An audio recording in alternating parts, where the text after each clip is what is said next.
ભાઈઓ 2018માં મેં સ્થાપના કરી અને સ્થાપના કર્યા પછી એક સંકલ્પ એવો કર્યો હતો કે કોઈ પણ હિસાબે કોઈ પણ ધોરણે કેમિકલ કરતાં અગર અમે સારી વસ્તુ નહીં બનાવીએ તો એનો અર્થ નથી. જો કેમિકલ કરતાં સારી વસ્તુ બનાવવી અને એની સાથે એને રિઝનેબલ રેટથી એટલે રિઝનેબલ ભાવથી તમારા સુધી પહોંચાડવી, એ સંકલ્પ અમે અને મારા રસિકભાઈ અમે મિત્રો જ છીએ. હું તો જ્વેલરીમાં હતો, દાગીના બનાવતો, પણ મારી 25 એકર જગ્યા હતી અને મેં ખેતી કરી છે સંજાણ વાપીની આગળ. અને ત્યાંથી પછી અમે સુરત શિફ્ટ થયા અને ત્યાં પછી મારો જ્વેલરીનો બિઝનેસ સ્ટાર્ટ કર્યો. હું ડાયમંડ મારા મિત્ર પાસેથી લેતો. 6 મહિના સુધી આવ્યો નહીં હું, એટલે ગયો નહીં, મારો માણસ લેવા જતો. એમને કુતૂહલ થઈ કે ઝોહરભાઈ કેમ નથી આવતા, પણ મારો જીવડો હંમેશા એમ જ રહેતો કે આપણે કંઈક જમીન માટે કરી જવું છે. અને એના કારણે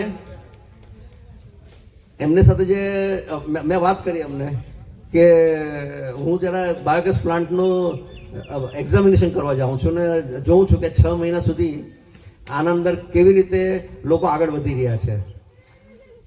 એમને કુતૂહલ થઈ, એ મારી સાથે આવ્યા અને પછી એમણે મને કહ્યું કે ઝોહરભાઈ, તમે જે કામ કરી રહ્યા છો ને એના અંદર બહુ મોટું પર્પઝ સોલ્વ થશે, કારણ કે હું તો આ કરીને આવ્યો છું. એમને જે પાઠશાળામાં જે કઈ ભાઈ હતી, ઉત્તર લોકશાળા ખડસલી, તો ત્યાં હું આ વસ્તુ કરીને આવ્યો છું અને મને ખબર છે કે આનંદ આપણે બહુ સારું કામ કરી શકીશું. પણ હવે અમે ઘણા ઉપર નીકળી ગયા. મને પોતાને એટલી ખાતરી નહોતી, કારણ કે હું તો એમને ડાયમંડથી જ ઓળખું ને. પણ એમને જે મહેનત કરી, 4-4 કલાક, તમે વિચાર કરો કે 4-4 કલાક દરરોજ અધ્યયન કરવું, અને પાછો એનો વિષય જન્મજાત તો ખેડૂત, પણ એનો વિષય નહીં આ, પણ એના અંદર એને 4-4 કલાકો દરરોજના આપી અને આજે એમણે એટલું બધું નોલેજ હાસિલ કર્યું કે જેના કારણે આજે એવી પ્રોડક્ટ બની છે કે હું ગર્વથી કહીશ કે વર્લ્ડ ક્લાસ બની છે. આજે તમને એના પ્રમાણ પણ આપું કે અમેરિકાના અંદર આપણી ઓહાયોના અંદર આપણી ઓફિસ છે અને ત્યાંથી પણ આપણે એક્સપોર્ટ માટેની પરમિશન આવી છે. એક્સપોર્ટ કરવું મારા માટે બહુ મોટી વાત નહોતી, પણ આજે આપણા ત્યાં હાવ છે કે ભાઈ એક્સપોર્ટ કરતી કંપની હોય એટલે એ સારી જ હોય. તો એ ધોરણે અમે એક ટ્રાય મારી અને 15 મહિના એ લોકો અમારી સાથે વાટાઘાટ કરી, ત્યાંના એગ્રોનોમિસ્ટે, અને એના પછી એ લોકો પરમિશન આપી. તમે વિચાર કરો કે યુએસએ પરમિશન આપતું હોય તો એમાં કંઈક વજૂદ હોય તો જ આપતું હોય. આ બધું આપણે જવા દઈએ, પણ સૌથી મોટી વાત તમને કહું કે કેન્સરથી પીડિત મારા રિલેટિવ્સ હતા અને એનું મોત મેં જોયું છે કે જતી વખતે એમને તકલીફો કેટલી ઊભી થાય છે. અને એના કારણોમાં સૌથી મુખ્ય કારણો આવે છે ઇન્સેક્ટિસાઇડ્સ, પેસ્ટિસાઇડ્સ અને કેમિકલ ફર્ટિલાઇઝરનો વધારે ઉપયોગ. હું એમ નથી કહેતો કે કેમિકલ ખોટું છે, પણ એનો વધારાનો ઉપયોગ જે છે એના કારણે ડેવલપ થાય છે આ બધી વસ્તુ.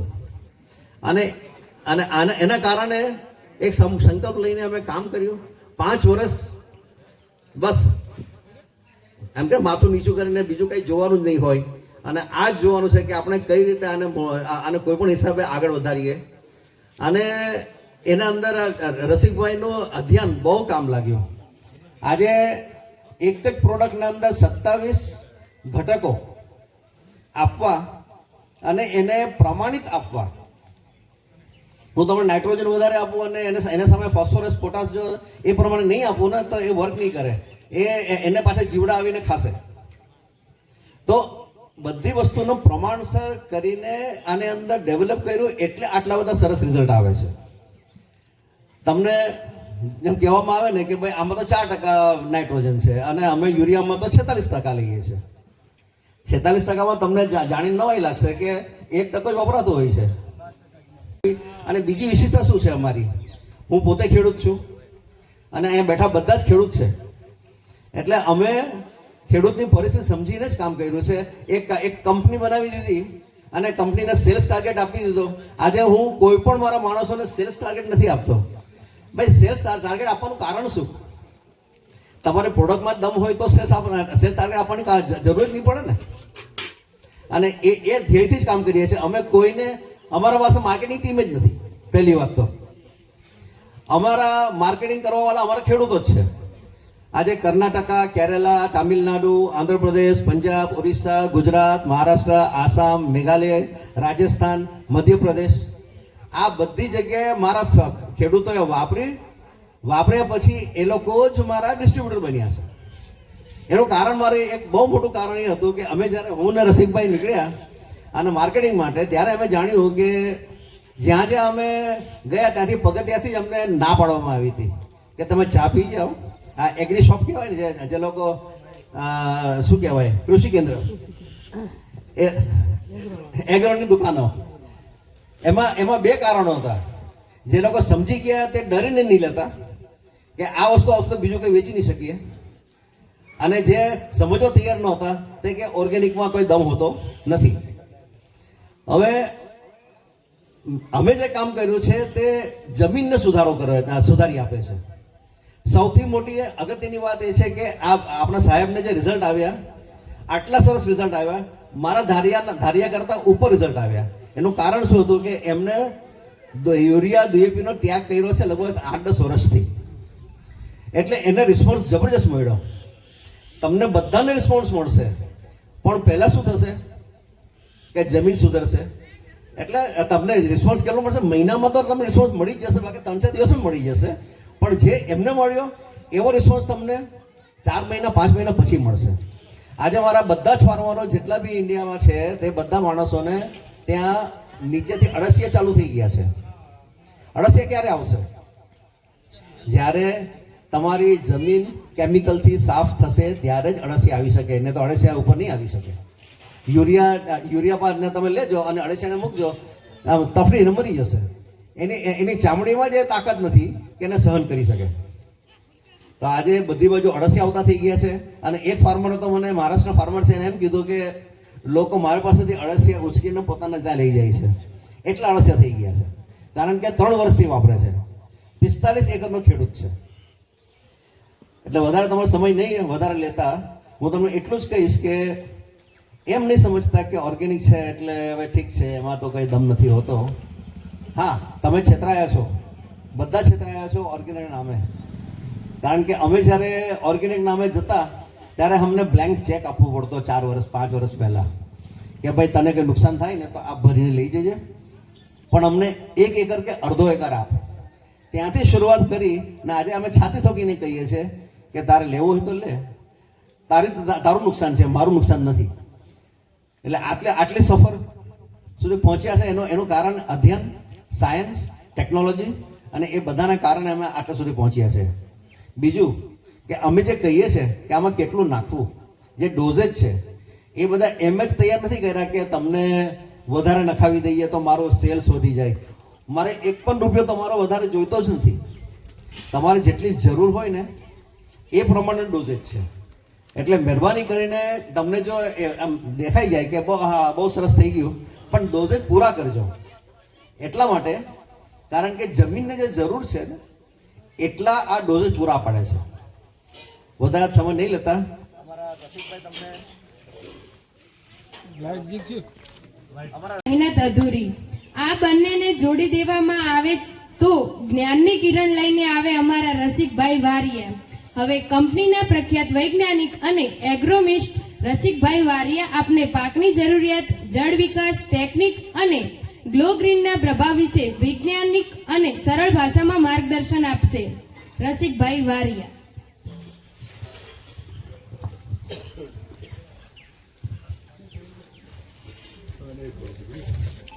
સભામાં હાજર તમામ ખેડૂતો વડીલોને મારા પ્રણામ.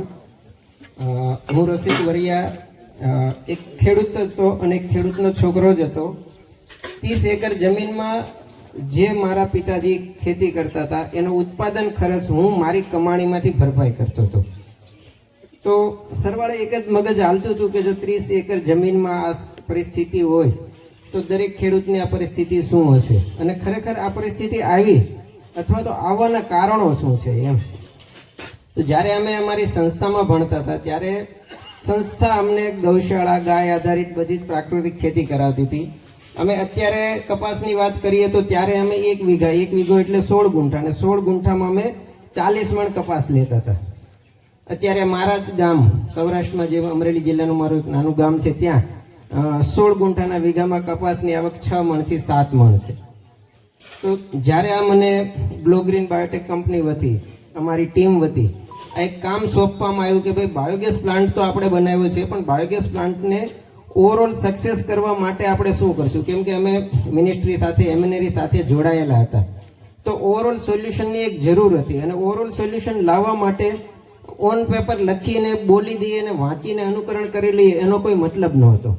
એટલે અમે શું કર્યું કે બાયોગેસ પ્લાન્ટની બાયોસ્લરીને સાયન્ટિફિક સ્ટડી કરવાનું ચાલુ કર્યું. તો પહેલી વસ્તુ એ સમજાણી કે ભાઈ સરકાર પ્રાકૃતિક ખેતીને પ્રમોશન આપી રહી છે કે ભાઈ બીજામૃત, ઘનામૃત, જીવામૃત દરેક વસ્તુ બનાવવાનું કહે છે. તો દરેક વસ્તુનો પાયો તો આ બાયોગેસ પ્લાન્ટની બાયોસ્લરી છે. પણ એટલો બધો પ્રચાર માધ્યમ બધું જ હોવા છતાં, એટલી જરૂરિયાત હોવા છતાં, એટલા બધા ખેડૂતોને સામે પ્રશ્ન હોવા છતાં આ વસ્તુ ખેડૂતો શું કામ અપનાવી નથી શકતા?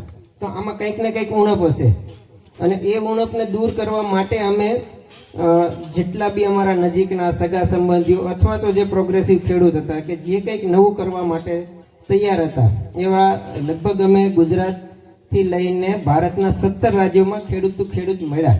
કેમ કે અમારે એક અધ્યયન કરવાની જરૂર હતી કે ભાઈ ભારતની બધી જ પ્રકારની જમીનમાં જો બધા જ પ્રકારના એક સરખા યુરિયા, ડીએપી અને પેસ્ટિસાઇડના ડોઝ હોય તો આપણી પ્રોડક્ટ બી બધી એક સરખી કામ કરવી જ હોય. અને એક કામ કરવા માટે જ્યારે અમે એગ્રીકલ્ચર યુનિવર્સિટીના સાયન્ટિસ્ટો રિસર્ચ પેપરો સમજ્યા, તો અમને એક વસ્તુ સમજવામાં આવી કે ભાઈ હરિત ક્રાંતિ માટે જ્યારે 1960થી લઈને urea, DAP step by step રાસાયણિક ખાતરો આવતા ગયા, અને આપણે હરિત ક્રાંતિમાં ઉત્પાદન વધતું ગયું, સાથે સાથે એના ઉત્પાદનના વધારા સાથે રોગ જીવાતો અને બીમારીઓ બી પાકમાં આવતી ગઈ, અને એને મારવા માટે આપણે અલગ અલગ પ્રકારના ફૂગનાશકો, પેસ્ટિસાઇડ, ઇન્સેક્ટિસાઇડ વાપરતા ગયા, અને એનું બી પ્રમાણ એક લેવલે વધી ગયું છે. છતાં જો 60 વર્ષમાં આપણે કન્ટિન્યુ વાપરવાથી હવે પરિસ્થિતિ એવી છે કે આ શું થયું, અને આપણે તમામ પ્રકારના પેસ્ટિસાઇડ મારીએ અને હજી સુધી આપણે જો એક ઈળને બી ન મારી શક્યા અને આવતા વર્ષે એ જ ઈળનો ઉપદ્રવ આપણા ખેતરમાં વધુ હોય તો આપણાથી કંઈક ખોટી પ્રેક્ટિસ તો થઈ રહી છે. એનું સીધું ઉદાહરણ અમને મળતું આપણા જ ખેતરના સેઢાપાડામાં, આપણી જ વાડોમાં, કે ભૂલથી એક કપાસનું બી ત્યાં પડી ગયું હોય તો એ કપાસમાં કોઈ રોગ જીવાત ન આવતી. એટલે એ વસ્તુ સમજતા જ્યારે અમને ખબર પડી કે ભાઈ જમીનનું આ બધું જ કરવાથી આપણે જે મેઇન તત્વ છે કે જે ઓર્ગેનિક કાર્બન નામ આપી રહ્યા છે, જેને આપણે જૈવિક કાર્બન એટલે કે જીવાંશ કહી શકીએ, એનું પ્રમાણ સરકારના ડેટા પ્રમાણે 2018માં એવું કહેવામાં આવ્યું હતું કે ભાઈ 0.5 થી નીચે જતું રહ્યું છે ઓવરઓલ. અને 0.5 થી નીચે જતું રહેવાનું મેઇન કારણ છે કે આપણી જમીનના પાકને જોઈતા તમામ પ્રકારના પોષક તત્વોની ઉણપ વધી ગઈ છે, અને એ ઉણપને પૂરી કરવા માટે આપણે 60 થી 70% કેમિકલ પેસ્ટિસાઇડ અને કેમિકલ ખાતરનો ઉપયોગ વધારી રહ્યા છીએ. ત્યારે આપણું એક ઉત્પાદન જળવાઈ રહ્યું છે, પણ ઉત્પાદન જાળવી રાખવા માટે આપણો ખેતીનો ખર્ચ પણ વધી જ રહ્યો હતો. ના છૂટકે ઓપ્શન એવો હતો કે આપણે ખેતી કરવી પડે છે, જે બીજા ધંધા નહોતા એટલા માટે. તો આ બધી વસ્તુ સમજતા અમે એક જ વિચાર કર્યો કે આ બધાનો નિર્ણય અને સોલ્યુશન આપણે કઈ રીતે આપી શકશું. તો પહેલાં તો અમારી ફરજ એવી બની કે ભાઈ ઓર્ગેનિક કાર્બનનો જે ડેટા છે કે જે જમીનનું મેઇન તત્વ છે, એ તત્વને ખરેખર વધારવું હોય તો કઈ રીતે વધે, અને જો વર્ષોથી આ ઓર્ગેનિક કાર્બન જમીનમાં બનતો હતો એ કાર્બનને રેડીમેડ એટલે કે ખેડૂતને તરત મળી શકે એવી પરિસ્થિતિમાં લાવવા માટે શું કરવું પડે. તો એ કાર્બનને બનાવવા માટે અહીંયા અમે જે પાછળ તમને અમારા યુનિટનો ફોટો બતાવ્યો છે, એની અંદર તમામ પ્રકારના એવા બધા સાયન્ટિફિક ફેરફાર કર્યા કે જે ઓર્ગેનિક કાર્બન બને એ સ્થિર કાર્બન બને, જેથી કરીને ન તો આપણે જમીનમાં પાણી આપી ત્યારે પાણી સાથે નીચો જતો રહે, અથવા તો આપણે જ્યારે 40-45 ડિગ્રીમાં ખેડ કરીએ અને હવામાં જમીનમાં ભેજ ન હોય તો એ કાર્બન ડાયોક્સાઇડના રૂપમાં ઉડી ન જાય. અને આપણી જમીનમાં જે પ્રમાણ નક્કી કર્યું છે કે ભાઈ 1 એકર જમીનની સરફેસ એરિયાથી આપણને જે વૈજ્ઞાનિક ડેટા આપી રહ્યા છે કે ભાઈ જમીનનું પૃથ્થકરણ કરતાં તમારામાં એટલો ઓર્ગેનિક કાર્બન છે, આ નાઇટ્રોજન છે, એ પોષક તત્વોના પ્રમાણમાં ખરેખર આ કાર્બન અને હ્યુમસ કેટલું ડેવલપ થવું જોઈએ. તો આપણે એ પ્રમાણને અનુસાર એક વાત ફિક્સ થઈ કે ભાઈ જમીનના અત્યારે 0.5 ઓર્ગેનિક કાર્બન આપણે રાખવો જરૂરી છે. અને 0.5 ઓર્ગેનિક કાર્બન રાખવા માટે આપણે એવા માધ્યમ અથવા તો એવું જૈવિક ખાતર વાપરવું જોઈએ કે જે 0.5 ને એસ્ટાબ્લિશ કરે.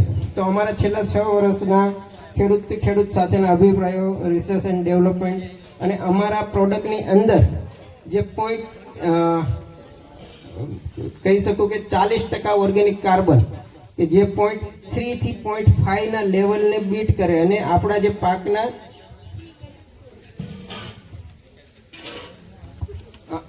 પાકને એની લાઈફ સાયકલ દરમિયાન જે કાર્બનની જરૂર છે એ પૂર્તિ કરી શકે. હવે કાર્બન આપવાથી બી જ્યારે અમે માત્ર અમારા ડાયજેસ્ટરમાં કાર્બન ડેવલપ કર્યો તો સમજાણું કે ભાઈ ખાલી માત્ર અને માત્ર કાર્બન આપવાથી આપણી જમીનો એટલી સક્ષમ નથી રહી કે આપણને જે તે સમયે જે પોષણ જોવે તે આપી શકશું. એટલે ત્યારે પાછું સમજાણું કે ભાઈ આ સમયે આપણા જે રાસાયણિક ખાતરો વાપરી રહ્યા છે તો વનસ્પતિમાં તો એક જ વસ્તુ અમને સમજવા મળી કે ભાઈ રાસાયણિક ખાતરો આપણે વાપરી રહ્યા છીએ પણ વનસ્પતિને યુરિયા કે નાઇટ્રોજન હવે આપણે યુરિયાના માધ્યમથી આપીએ, મૂળના જીવાણુ એને નાઇટ્રોજન પૂરો પાડે કે હવાના માધ્યમથી મળે, વનસ્પતિને નાઇટ્રોજનની જ જરૂર છે. એ જ પ્રમાણે ફોસ્ફરસની જ જરૂર છે. જ્યારે એક સમય આપણી જમીનમાં બધા જ પોષક તત્વો છે તો આની ઉણપ આવી જવાનું કારણ શું છે એમ. તો એ કારણને સમજીને પહેલી વખત તો એવું સમજાણું કે જ્યાં સુધી આપણી જમીન તૈયાર નહીં થાય, જ્યાં સુધી આપણી જમીનનો કાર્બનનું લેવલ, ત્યાં સુધી જમીન અને પાકને જો ઉપલબ્ધ નહીં થાય. એટલે આ જ પ્રોડક્ટને અમે એડવાન્સ મોડિફિકેશન કરી અને જૈવિક રીતે આની અંદરનો જે 4% નાઇટ્રોજન, 2% ફોસ્ફરસ કે 17 કે 13 પોષક તત્વોની જરૂરિયાત છે એને એક લેવલમાં એસ્ટાબ્લિશ કરી.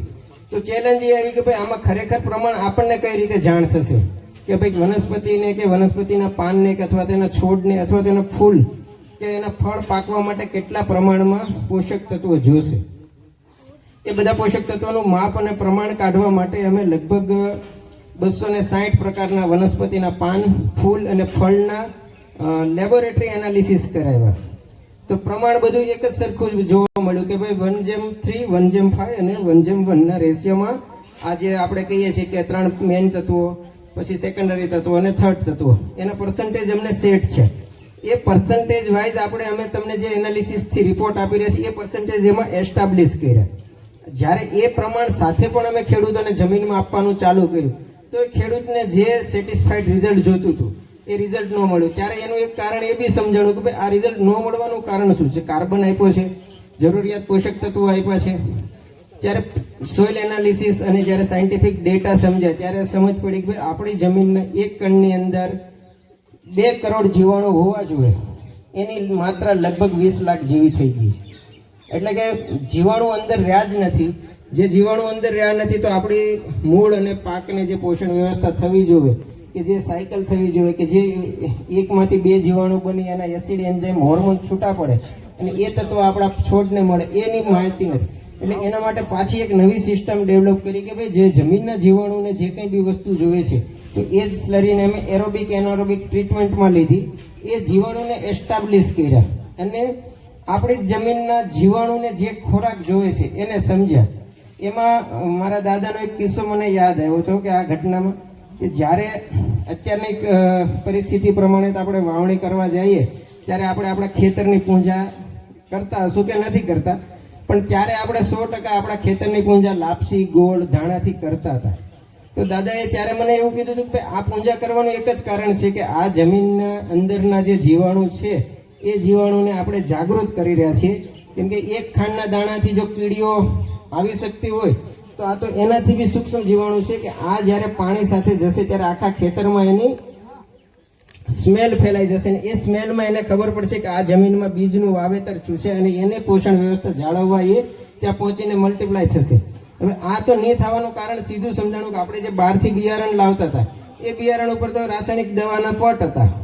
તો રાસાયણિક દવાના પટ હોવાને કારણે આ જીવાણુ ત્યાં પહોંચીને એક્ટિવ થશે જ નહીં. કેમ કે કોઈ બી ઝેર ફાયદા કરતા કે નુકસાન કરતા તમામ જીવોને મારવાનું કામ કરતું હોય છે. તો એના માટે પછી અમે આપણા જમીનના જીવાણુને બિયારણમાં તો આપણો એક લિમિટ છે કે ભાઈ આપણે નહીં કરી શકીએ. એટલે એ જમીનના જીવાણુને જાગૃત કરવા માટે અમે જે બાયોમાસ કહેવાય અથવા તો ઓર્ગેનિક કાર્બન અને ઓર્ગેનિક મેટર કહેવાય એને સમજીને અમે આ ગ્લો સોઇલ કરીને એક પાવડર ડેવલપ કર્યો કે જે જમીનની અંદર પાકના વાવેતર પહેલા આપણે એને આપશું અને જ્યારે જમીનમાં ભેજનું પ્રમાણ મળશે તો આપણી જ જમીનના રહેલા તમામ સૂક્ષ્મજીવ કે જે નાઇટ્રોજનની રાઇઝોબિયમથી લઈને આપણે જેટલા બી નાઇટ્રોજન ફિક્સિંગ કરે છે એ જીવાણુ, જેટલા બી ફૂગ એટલે કે ટ્રાઇકોડર્મા, સુડોમોનાસ, માઇકોરાઇઝા, એ બધા જ જીવાણુ આપણી જ જમીનના જીવાણુ આપણી જ જમીનની ફળદ્રુપતા માટે છે, નહીં કે આપણે બહારથી ઉમેરેલા જીવાણુ. તો એક બાયોલોજીકલ સાયકલ એમને આપણે એક્ટિવ કરશું, પછી જ્યારે આપણે બીજ વાવશું ત્યારે એની પોષણ વ્યવસ્થા આપણે પૂરી કરી શકશું. આ સમય દરમિયાન ઘણા બધા ખેડૂતો સાથે અમારા ટ્રાયલ અને એરર ચાલતા હતો, તો ઘણા બધા ખેડૂતોના એવા બી પ્રશ્ન હતા કે ભાઈ તમારા પ્રોડક્ટથી અમારે 100% રાસાયણિક બંધ કરી અને ઉત્પાદન અને પ્રોડક્શન જાળવી રાખવું હોય તો શું? તો એના માટે છેલ્લા 2 વર્ષથી અમે દરેક ખેડૂત સાથે દરેક સિઝનમાં ટ્રાયલ લીધી એક એકવાર કે ભાઈ તમે જેટલા બી રોકડિયા પાક છે કે જે 120 દિવસે 90 દિવસે પાકે, દાખલા તરીકે આપણે ઘઉં લઈએ કે રાઈ લઈએ અહીંયાના પાકમાં, તો આનો એક પ્રમાણ અને ડોઝ અમે એવી રીતે નક્કી કર્યો કે ભાઈ જ્યારે આપણે 1 એકર જમીનમાં રાઈ અથવા તો ઘઉંનું ઉત્પાદન વગર રાસાયણિક ખાતર અથવા તો વગર દવાએથી લેવું હોય તો આપણે અંદાજે 45 લીટર વાપરવું જરૂરી છે. તો 45 લીટર એટલા માટે વાપરવું જરૂરી હતું કે જ્યારે આપણે 15 લીટર પર એકર આપણી જમીનમાં આપશું ત્યારે આપણી જમીનની અંદર જે કંઈ બી ઓર્ગેનિક કાર્બનનું પ્રમાણ છે અથવા તો આપણે પહેલેથી ઘણી બધી ઘાસ મારવાની દવા અથવા તો કંઈ રાસાયણિક દવાઓ છાંટી છે, જે રાસાયણિક દવાઓ છોડ કરતાં વધારે આપણી જમીન ઉપર પડેલી છે, એને લીધે આપણા જમીનનો જે ઓર્ગેનિક કાર્બન આપણા જમીનની અંદર રહેલા જે સૂક્ષ્મજીવો છે એ જે નાશ પામ્યા છે એને એક્ટિવ કરવા માટે, અવેલેબલ કરવા માટે. એટલે જ્યારે આપણે પ્રથમ વખત મેં નરેશભાઈને સવાલ આવ્યો હતો કે ભાઈ રસિકભાઈ મારે 3 વખત વાપરવું તો શું કામ વાપરવું, ત્યારે મેં એને એ જ વસ્તુ સમજાવી હતી કે ભાઈ પ્રથમ વખત તમે જ્યારે 15 લીટર લિક્વિડ પર એકર પીવડાવશો ત્યારે આપણી જમીનમાં રહેલો કોઈ પણ ઓર્ગેનિક કાર્બન 0.3 હોય, 0.5 હોય કે 0.7 હોય એને એક લેવલે બેલેન્સ કરશે.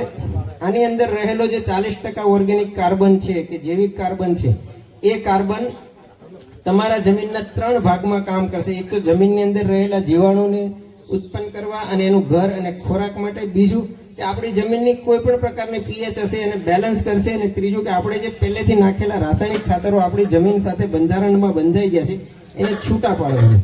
એટલે પહેલી વખત જ્યારે આપણે 15 લીટર પર એકરનો ડોઝ આપશું ત્યારે આપણી જમીનમાં 33% જેવો અવેલેબલ સુધારો છે.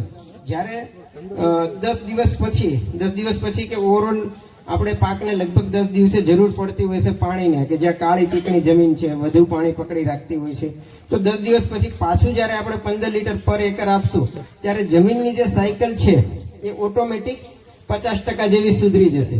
અને ત્રીજી વખત જ્યારે આપણે આપશું ત્યારે લગભગ જમીનમાં 99.99% પાકને જે પોષણ વ્યવસ્થાની જરૂર છે એ તત્વોને અવેલેબલ કરાવી દેશે. કેમ કે અમે 6 વર્ષ સુધી દરેક જગ્યા પર એક જ સવાલ કર્યો કે સાહેબ પહેલી વખત યુરિયા આપીએ, બીજી વખત ડીએપી આપી, ત્રીજી વખત પોટાશ માક્રોન, તો આમાં આપણને કઈ રીતે ખબર પડે કે ભાઈ પાકને ક્યારે કયા પોષક તત્વની જરૂર છે?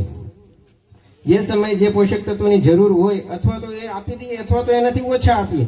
જે તે સમયે એને લીધે આપણે ઘણી બધી પ્રકારની બીમારીઓ આવી રહેતી હતી કે ભાઈ વ્હાઇટ ફ્લાય આવી ગઈ, કે રસ ચૂસક કીટક આવી ગયા, કે ભાઈ ઈયળ આવી ગઈ. તો આ બધા કારણોમાં પાકમાં કોઈ પ્લસ માઇનસ પોષક તત્વોની ખામીને લીધે હતી. જ્યારે આપણે આમાં તમામ પોષક તત્વો એના સ્ટેપ બાય સ્ટેપ આપશું તો કોઈ પણ પોષક તત્વની એની અંદર ઉણપ નહીં રહે.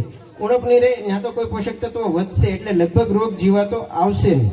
તો 3 વખત આ પ્રેક્ટિસ કર્યા પછી અમે 100% એવું ખેડૂતોને કહી શકીએ છીએ કે ભાઈ તમે day 1 થી રાસાયણિક ખાતર બંધ કરી દો અને વાવેતરની શરૂઆતથી લઈ એટલે કે વાવેતરના 15 દિવસથી લઈ અને આપણા ફૂલ આવવાની અવસ્થા સુધી તમે આ 45 લીટર આપશો તો તમે જેટલું બી રાસાયણિકથી ઉત્પાદન લેતા હશો, કે જે પ્રમાણે સાહેબે કીધું કે ભાઈ 15 થી 20 મણ ડ્રાય થતી હતી, તો વગર યુરિયા ડીએપી થી તમને 15 થી 20 મણ અથવા તો 5 થી 20% સુધીનો પ્રોડક્શનનો વધારો મળશે, કે જે તમે આ પ્રોડક્ટ ઉપર કરેલા ખર્ચામાંથી બેનિફિટ મળી શકે. સાથે સાથે ઘણી બધા ખેડૂતોના એવા બી પ્રશ્નો હતો કે ભાઈ અમારે 3 વખત પાકમાં આપીએ અને અમને એ અવસ્થામાં ખબર પડે કે કેમ. તો અમે એવું જ કહીએ કે તમે 1 વખત આપ્યા પછી તમારી જે કંઈ બી પાકની વ્યવસ્થા હોય અથવા તો જે પ્રમાણે તમારો પાક વધતો હોય એ અમારી કરતાં તમને વધારે જાણ હોય છે. તો એક જ વખત આપ્યા પછી તમે આમાં જજ કરી શકશો કે ભાઈ આમાં ફાયદો છે તો કન્ટિન્યુ કરું, મને આમાં ફાયદો નથી તો હું જે પ્રેક્ટિસ કરી રહ્યો છું એ પ્રેક્ટિસને આધારે કરું. તો આ પ્રમાણે અમે જે આ જમીનમાં આપવાનું જે લિક્વિડ બનાવ્યું છે એના બેઝિક ખેડૂતોને ફાયદા છે. બીજું કે હવે પેસ્ટિસાઇડ અને ફંગીસાઇડ કે ઇન્સેક્ટિસાઇડના ઓપ્શન માટે સેમ વસ્તુ ખેડૂતોના પ્રશ્નો હોય કે ભાઈ આને અમારે અટકાવવું તો અટકાવવું કઈ રીતે. તો દરેક જગ્યા પર એક જ વસ્તુ જોવામાં આવી કે ભાઈ પાકની અંદર જે પોષક તત્વોની કમી એને લીધે વાયરસથી લઈને તમામ પ્રકારની બીમારીઓ આવી રહી છે. તો પોષક તત્વોની કમી તો ક્યાંથી આવવાની છે કે ભાઈ જમીનમાંથી જે પોષક તત્વો નથી મળતા પાનને.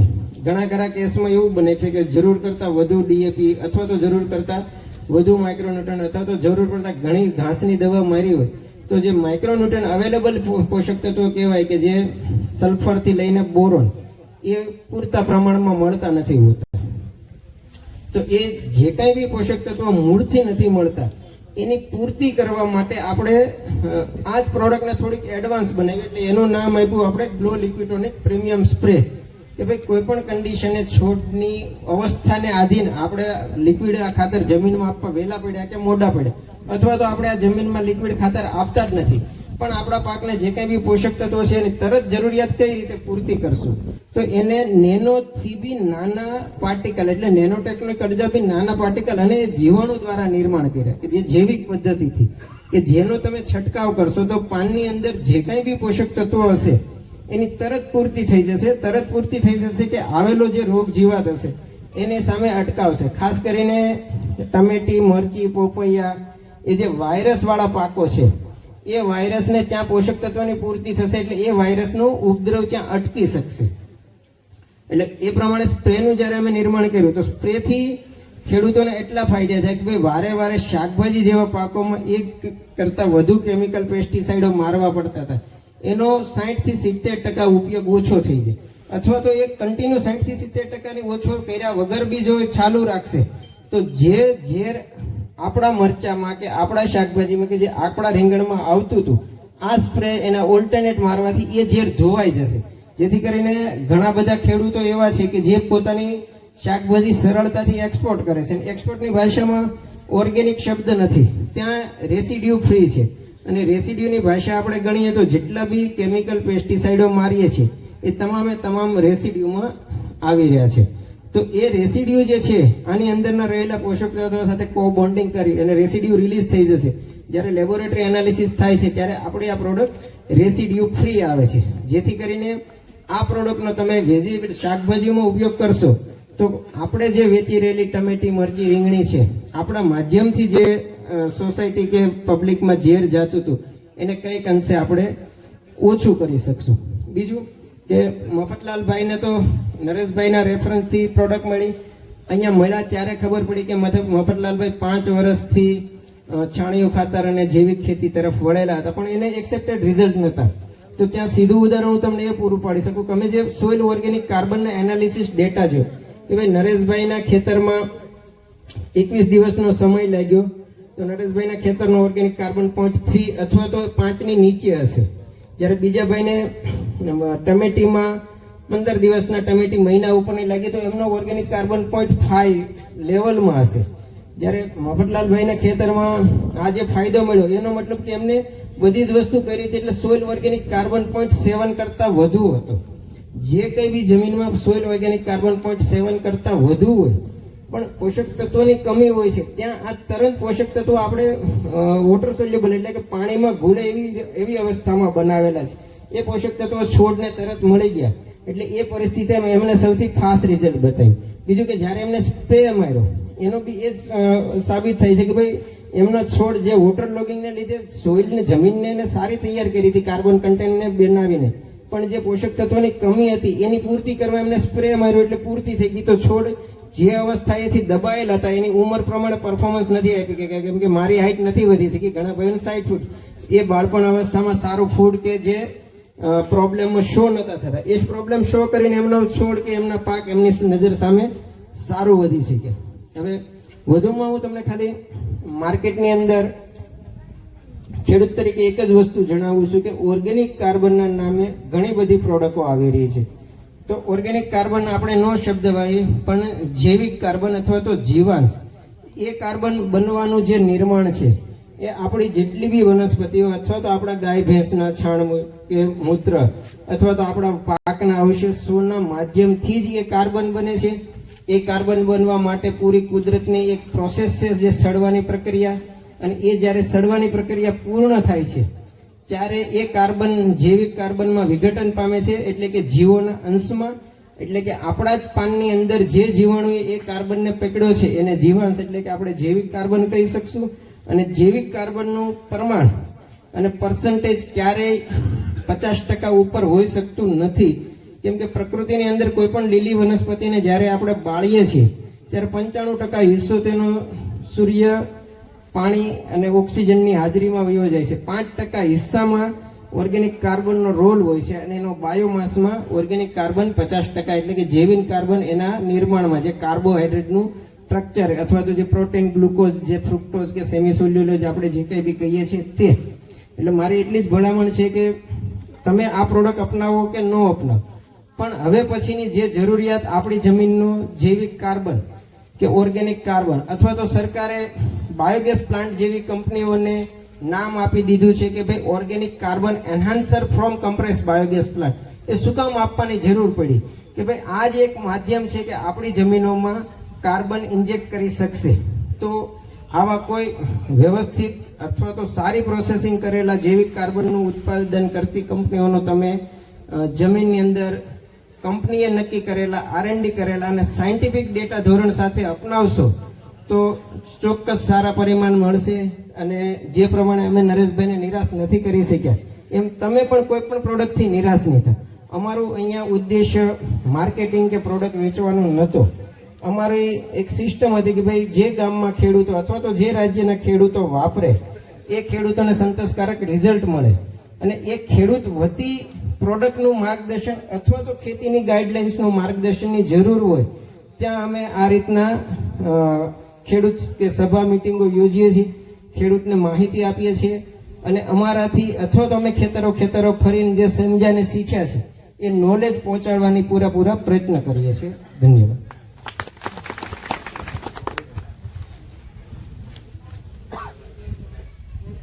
એક બહુ સારી વાત તમને જાણવા મળે છે કે અમે એક યુનિવર્સિટી છે જે ઓર્ગેનિક ફાર્મિંગ કેવી રીતે કરવું તેના પર એ લોકોનો કોર્સ ચાલે છે, વિજયવાડા, આંધ્રપ્રદેશ.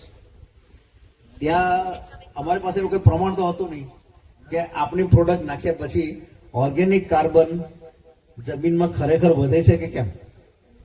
તો મને તમને જણાવીને આનંદ થાય છે કે ત્યાં જે મેં 200 લીટર મેં આપ્યું તું ફ્રી લઈ જા, પણ મને 15 મહિનાના અંદર કે બે વર્ષની અંદર ઓર્ગેનિક કાર્બન કેટલો વધ્યો એનો પ્રમાણ મને આપો. અને એણે મને પ્રમાણ આપ્યું કે 1.5 વર્ષની અંદર જ્યાં મારી પ્રોડક્ટ વપરાઈ હતી ત્યાં ઓર્ગેનિક કાર્બન જમીનનો ડબલ થઈ ગયો છે.